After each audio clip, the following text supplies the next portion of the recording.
Hi, everybody. I'm Ben Mankiewicz. Thanks for being with us on TCM. This afternoon, we're letting 4 fans pick our lineup, each one a member of the TCM backlot. And up next, Jackie Azúa Kramer, video chatting from Huntington, New York. Jackie, welcome. Thanks for being here. Thank you for having me, Ben. Jackie has picked The Best Years of Our Lives from 1946. Very solid pick. Before we get to the movie, Jackie, tell me what you do for a living. I write children's picture books. Oh, nice. Good for you. Any that we might know? Last year, I released the book, The Green Umbrella, illustrated by Maral Sassouni. Actually, she illustrates out of California. And my last one was If You Want to Fall Asleep, a bedtime story. The Green Umbrella and If You Want to Fall Asleep. For what ages? The Green Umbrella is the sweet spot, is it about between 6 and 9. And the If You Want to Fall Asleep bedtime story would be perfect for anywhere from 3 to 5. All right, well, I have a 5-year-old, and I'm going to push her with The Green Umbrella. Oh, yeah. I think she'd love it. It's a story about journey and imagination and ultimately friendship. Before we get specifically to The Best Years of Our Lives, do you remember when you became a classic movie fan? I started watching classic movies when I was little. It was something called the 4:30 movie on WABC. But as a child, I'd come running home from school, and they had these amazing weeks. Like it would be Gidget Week or Sci-Fi Week, or it would be musicals or westerns. Why did you choose? Not that it's a great choice, but what led you to The Best Years of Our Lives? When I first saw it a few years ago, it just astounded me. If I closed my eyes, it sounded, the characters, what they said, what they shared was so fresh and so modern that you could easily remake this movie today. And I was also comparing it to movies that I grew up with in the 70s, Coming Home, Deer Hunter, Born on the 4th of July.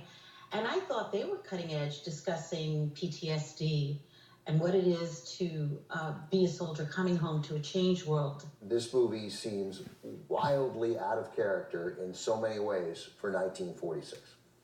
Absolutely, yeah. Some of the conversations, I was fascinated by the line which Marie Derry delivers the title when she says, I've given you the best years of my life. And I often think that Marie Derry is a much maligned character. She is seen as a selfish party girl.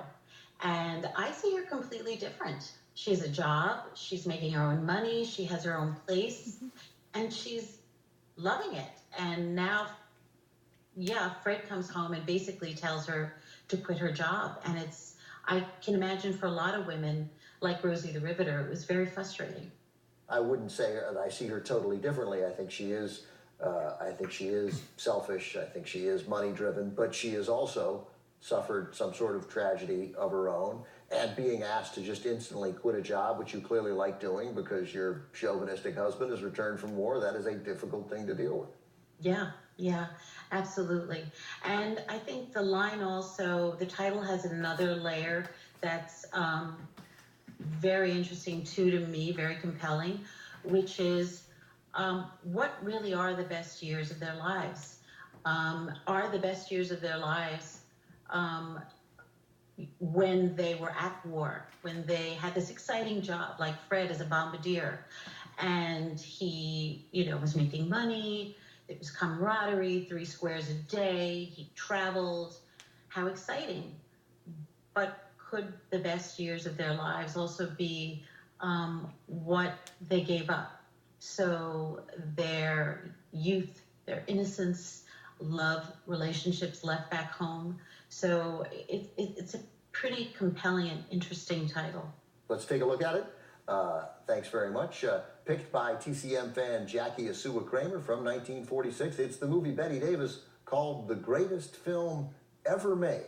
Let that sink in. This is The Best Years of Our Lives.